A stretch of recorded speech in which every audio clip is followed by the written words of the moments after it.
Avant qu'on commence, juste un mot pour ceux qui cherchent leur chemin ou qui rêvent de prendre une année pour Dieu, je vous présente l'Institut Plantatio en fin de vidéo. Alors si ça vous intéresse ou si vous connaissez un jeune qui se cherche, le lien avec toutes les infos est en haut à droite de la vidéo et en description. On en reparle à la fin, bonne lecture.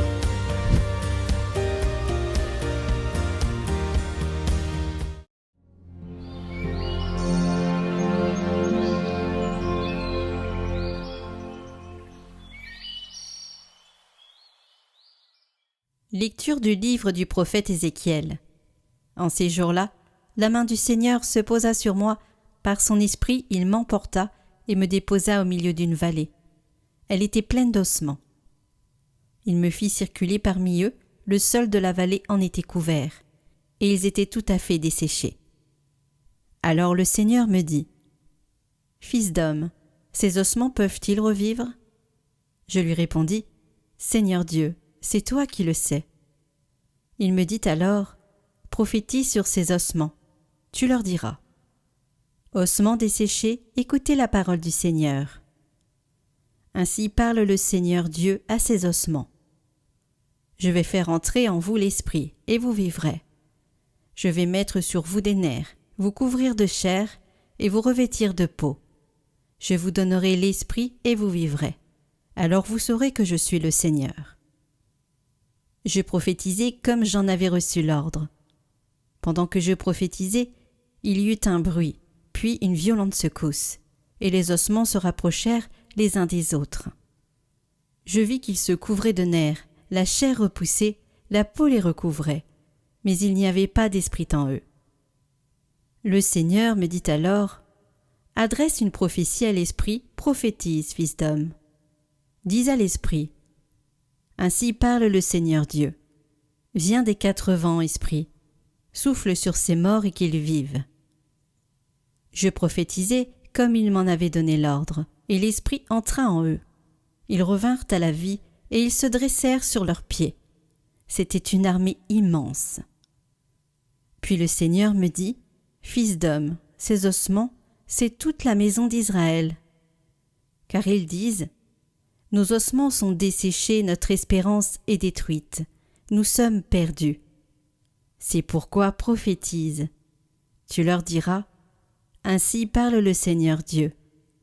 Je vais ouvrir vos tombeaux et je vous en ferai remonter, ô mon peuple, et je vous ramènerai sur la terre d'Israël. Vous saurez que je suis le Seigneur quand j'ouvrirai vos tombeaux et vous en ferai remonter, ô mon peuple. Je mettrai en vous mon esprit, et vous vivrez.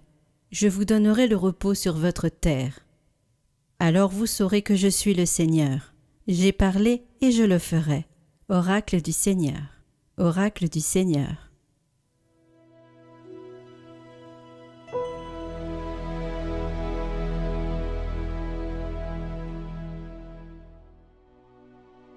Rendez grâce au Seigneur, il est bon, éternel est son amour.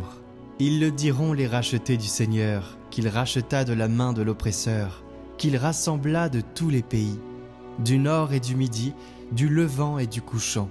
Certains erraient dans le désert sur des chemins perdus, sans trouver de ville où s'établir. Ils souffraient la faim et la soif, ils sentaient leur âme défaillir. Dans leur angoisse, ils ont crié vers le Seigneur, et lui les a tirés de la détresse. Il les conduit sur le bon chemin, les mène vers une ville où s'établir.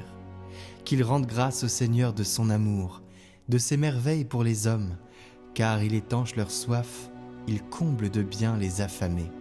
Rendez grâce au Seigneur, il est bon, éternel est son amour.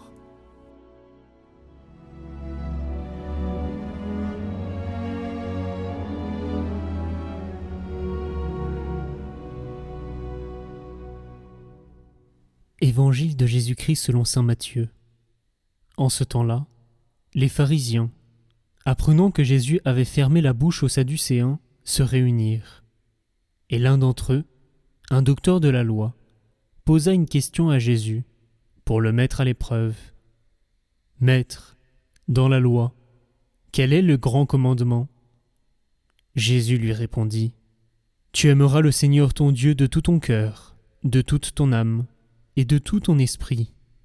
Voilà le grand, le premier commandement. Et le second lui est semblable. Tu aimeras ton prochain comme toi-même.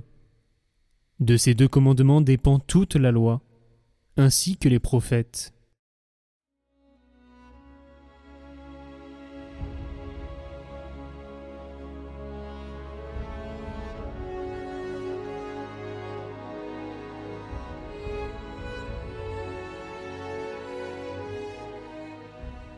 Nous sommes habitués à vouloir prendre en piège la parole du Seigneur. S'il a dit ça, alors pourquoi cela ? Eh bien, c'est tout à fait ce que fait un docteur de la loi dans les textes du jour. Il pose une question pour tendre un piège à Jésus. Et Jésus lui donne la réponse la plus simple de tout l'Évangile. Tu aimeras le Seigneur ton Dieu de tout ton cœur, de toute ton âme et de tout ton esprit. Ce commandement donné par le Seigneur n'annule pas les autres. Il les contient tous. Ainsi, on ne peut pas dire que c'est le seul commandement qui nous est donné de Jésus. Et il nous est d'ailleurs recommandé de bien comprendre le décalogue, c'est-à-dire les 10 commandements du Seigneur. Jésus dit que de ces 2 commandements qu'il donne dans l'Évangile dépend toute la loi et tous les prophètes. C'est comme une clé de voûte. Retirez-la et tout s'effondre. Gardez-la et tout le reste tient. Mais alors, comment aimer Dieu de tout son cœur, de toute son âme et de tout son esprit, de toute son intelligence ? Concrètement, dans une journée ordinaire, comment on peut faire ? Saint Augustin nous donne quelques pistes et nous libère par ailleurs d'une grande illusion. Personne n'est sans amour. La question n'est pas d'aimer ou de ne pas aimer, c'est de choisir ce qu'on aime. Et ce choix lui-même, nous n'en sommes pas les seuls auteurs. Augustin nous dit que nous ne pouvons aimer que si nous sommes d'abord aimés. L'amour de Dieu a été répandu dans nos cœurs par l'Esprit Saint. Et ceci ne nous demande pas d'être en performance. Il ne nous demande pas de produire. Non, c'est une réponse à quelque chose qui nous précède l'amour. Aime et tu l'as en toi. Dieu s'offre à nous. Aimer Dieu de tout son être, c'est d'abord consentir à être aimé par lui. Et laisser cet amour reçu se déployer vers le prochain. Mais l'Évangile nous dit aussi, quelque part, s'aimer et se considérer, se pardonner, c'est ouvrir la porte au Seigneur pour qu'il vienne guérir nos blessures intérieures. La reconstruction commence ici, et c'est alors que nous pouvons accueillir son amour et laisser cet amour reçu se déployer vers le prochain. Et Saint Pédis, que nous fêtons aujourd'hui, a incarné ce commandement dans la chair d'un pontificat. Il venait d'un milieu pauvre, il a été élu pape, il a été curé de village. Il est resté toute sa vie l'homme de la proximité avec le peuple. Sa devise était « Instaurare omnia in Christo », tout restaurer dans le Christ. La restauration commence par l'accepter dans notre cœur pour qu'il reconstruise, qu'il nous refaçonne, qu'il nous reconstruise de l'intérieur. Sachez-le, il a abaissé l'âge de la première communion à l'âge de raison, convaincu que les enfants avaient besoin du Christ au plus tôt, et non après des années de préparation distante. Il a réformé la liturgie, encouragé la communion fréquente, à l'époque où beaucoup de catholiques ne communiaient qu'une seule fois par an, par excès de déférence mal compris. Et la vision des ossements desséchés d'Ézéchiel, dans la première lecture, parle directement de cela. Une armée qui se dresse quand l'esprit entre en elle. Pédis savait que l'Église ne se réforme pas par les seules structures. Elle revit quand ses membres reçoivent l'Esprit et quand on leur facilite l'accès à la source de tout, l'Eucharistie. Aimer Dieu de tout son être commence souvent par ce geste simple, chers amis, s'approcher de Dieu, communier, recevoir, pardonner. Pardonner notre cœur, se pardonner à soi-même, pour nos erreurs, nos manquements, et ensuite nous tourner vers les autres. Saint Pédis, priez pour nous.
Avant le parcours d'été, un mot pour ceux qui cherchent leur chemin. Peut-être qu'en ce moment, vous vous questionnez sur l'année qui vient, en cherchant une passerelle, un temps pour discerner ou même pour souffler.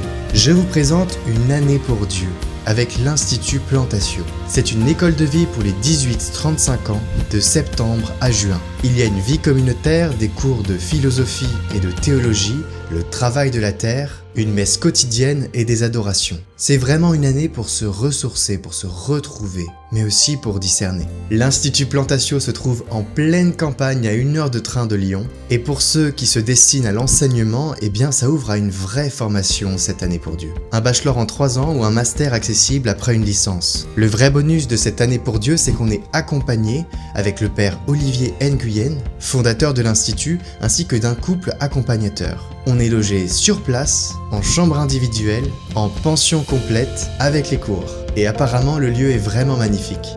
Donc le prix de cette année, c'est 4 000 €, mais ce prix a déjà été divisé par 2 par de nombreux donateurs. Alors n'hésitez pas, allez voir sur le site. Et pour ceux qui connaissent des jeunes qui se questionnent, qui se cherchent, parce que vous, votre route est déjà tracée, eh bien n'hésitez pas à leur partager cette formation, cette année pour Dieu. Envoyez-leur le site plantatio.org, ça peut changer une vie. Alors pour plus d'informations, rendez-vous sur plantatio.org, le lien du site est en haut à droite et en description. Je vous mets aussi le lien de la chaîne YouTube où vous pouvez aller voir les quelques vidéos de présentation.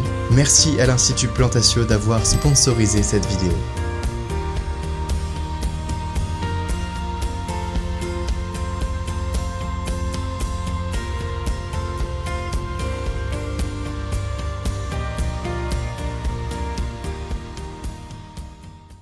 Tout de suite, votre parcours d'été, l'art d'aimer Jésus.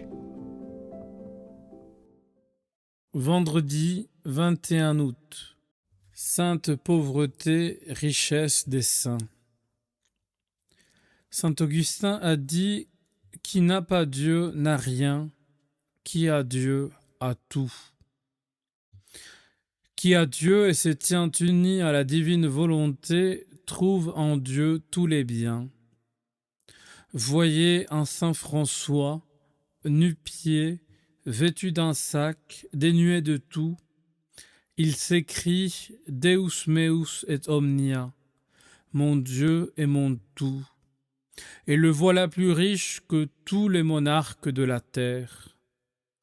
Appelons pauvre celui qui désire les biens qu'il n'a pas, mais celui qui ne désire rien et se trouve content de sa pauvreté, celui-là est riche, pleinement riche.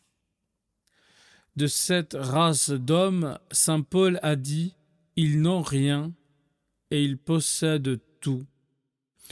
Ils possèdent tout, les vrais amis de Dieu, même quand ils n'ont rien, parce que dans la privation des biens temporels, ils s'écrient « Mon Jésus, vous seul me suffisez, et rien ne manque à leur contentement ».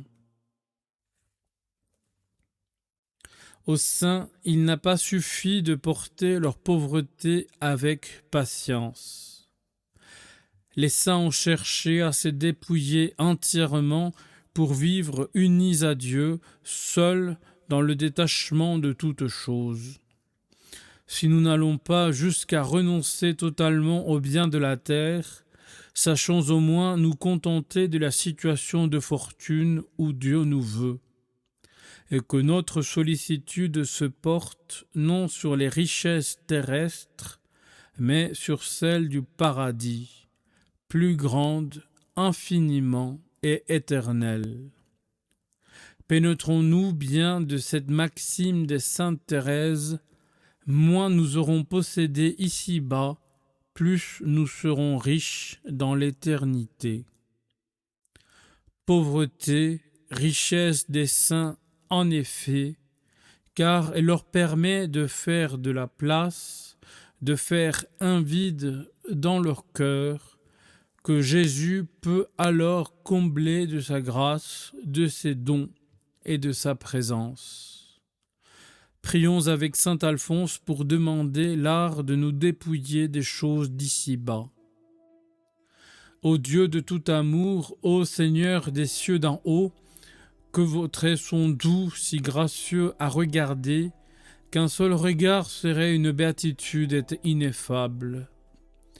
Vous êtes béni, vous êtes le seul, l'unique qui peut combler mon cœur de son amour. Ô beauté suprême et splendeur infinie, aux sources intarissables et océans de délices, ô vie qui me fait vivre ma véritable vie d'en haut, je vous donne, Seigneur, mon amour tout entier. Amen.